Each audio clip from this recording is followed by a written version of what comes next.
All right, welcome. If you're in the nonprofit world, you know that the year-end season is absolutely critical.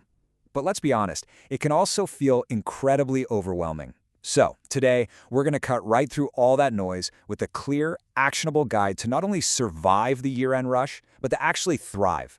We're going to build a plan that works. Ready? Let's dive in. First off, let's just be real for a second and acknowledge something you're probably feeling deep in your bones. Fundraising just feels harder right now. And if you're feeling totally stretched thin, working harder than ever for the same results, trust me, you are not alone. There are some very real pressures at play. In fact, there's actually a name for this feeling. Fundraising expert Jenna Lynch calls it the triple squeeze, and honestly, it just nails the core challenges that so many of us in the nonprofit sector are facing today. So, picture this. You're getting squeezed from 3 different directions all at once. First up, individual giving. Yeah, that's on the decline as donors spread their support thinner. Then you've got grant funding, which has become, well, let's just say unpredictable. And to top it all off, the demand for your services is probably through the roof, right? It's a perfect storm that pushes us to just scramble instead of actually strategizing. So how in the world do you fight back against this squeeze? Well, the answer is kind of counterintuitive. You actually have to slow down. Yeah, right in the middle of the rush, the single most powerful thing you can do is to shift your mindset to one of focused intentionality.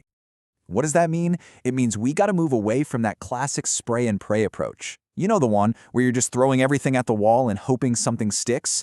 Instead, we're going to embrace what we call purposeful action, where every single thing you do is aligned with a clear goal and a real understanding of your donors. Okay, so this whole intentionality thing, it breaks down into 4 really clear steps. First, you've got to define crystal clear goals. I mean, what does success really look like for you? Second, you identify the core strategies that'll get you there. Third, you deploy focused daily tactics. And finally, and this is probably the most important part, you gotta stay consistent. It's that discipline that builds unstoppable momentum. Okay, so that's the big picture mindset. But now, let's get super practical. This 4-month action plan is exactly how you turn all that intentionality stuff into, actual action. This is your roadmap. All right, so here's the whole timeline at a glance. We're starting in September with re-engagement. Then October is all about building urgency and finalizing your plans. November, that's your big launch month. And December is all about follow-through and what we call stewardship. When you break it down like this, month by month, the whole thing feels so much more manageable, right? Okay, let's zoom in on September. Your #1 goal this month, and this is huge, is to rebuild those connections without asking for money. I can't say this enough. This is so crucial. Share impact stories. Remind donors why they fell in love with your mission. Meanwhile, behind the scenes, you're going to be digging into last year's data to set smart goals and start segmenting your audience for the campaign. All right, October. This month is all about prep work. This is the time to write and proof your appeals, making sure they're tailored for each donor group. And please, please, please, test your technology. Seriously, a broken donation link on Giving Tuesday, that's a nightmare. It can be catastrophic. You need to map out every single touch point, every email, every social post, so you have a solid plan ready to go. And then, November is go time. You're going to launch with a story that's powerful, it's clear, and it really cuts through all the noise out there. Use every channel you have, email, social media, maybe even tools like ringless voicemail. And hey, a word of warning, don't get discouraged if you don't see results right away. You have to remember this key stat. It often takes, get this, 10 to 13 touch points before someone actually makes a donation. Your consistency is what will pay off. And then we hit December. Now, the temptation is to kind of ease off the gas pedal, but you can't let that energy drop, especially in these final crucial days.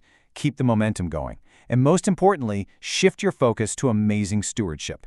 A quick personal thank you, and by quick, I mean within 48 hours, that's the gold standard, and sharing the direct impact of their gift is what turns this year's one-time donor into next year's lifelong supporter.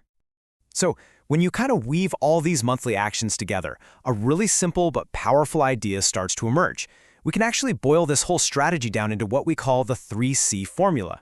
Think of these as the 3 pillars holding up your entire year-end effort. Okay, first C, connection. This is all about building real, authentic relationships by making the donor the hero of the story. The easiest way to do this is with you-centered language. So instead of saying, hey, we provided 100 backpacks, you're going to say, because of you, 100 children got the backpacks they needed. It's such a small shift in language, but wow, it has a huge, huge impact. Okay, now I want you to think about something, and it might sting a little bit. Think about all those new donors you worked so hard to get last year. How many of them do you think actually stuck around? While the industry average is, honestly, it's pretty shocking. On average, nonprofits lose a staggering 80% of their first-time donors. Yeah, 80%. All that work to get them, just gone after one gift. This is, without a doubt, the single biggest leak in the entire fundraising bucket. And that shocking number brings us perfectly to our second C, which is, you could argue, the most important one of all: retention. This is how you fix that 80% problem. This is how you plug that leak. Focusing on amazing stewardship makes donors feel seen and valued, and that's what builds the loyalty that keeps them coming back. And just look at the money side of this. Increasing your donor retention by just 10%, just a little 10%, can boost the lifetime value of those donors by up to 200%. I mean, that is an absolutely incredible return on your effort. So focusing on retention, it isn't just a nice to have, it is one of the smartest financial moves you can possibly make. Okay, our final C is clarity. And this is all about understanding the why behind every single thing you do. It means you have to question traditions. Just because you've always had a gala, does that actually mean it's your most effective strategy?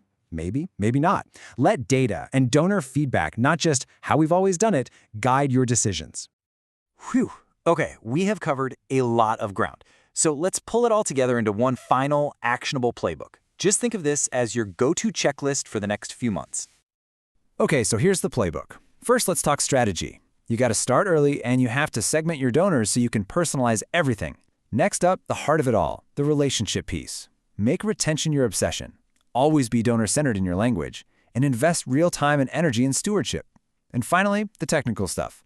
Test your tech before you need it, and use tools like AI wisely, okay? Let it help you write a draft, but you have to add that essential human touch. All right, you've got the framework, you've got the tactics. The only thing left to do now is to actually start. So, I'll leave you with this one question. What is the one intentional step you will take this week to start building your most successful year-end ever? Don't wait. Your success for the future, it starts right now.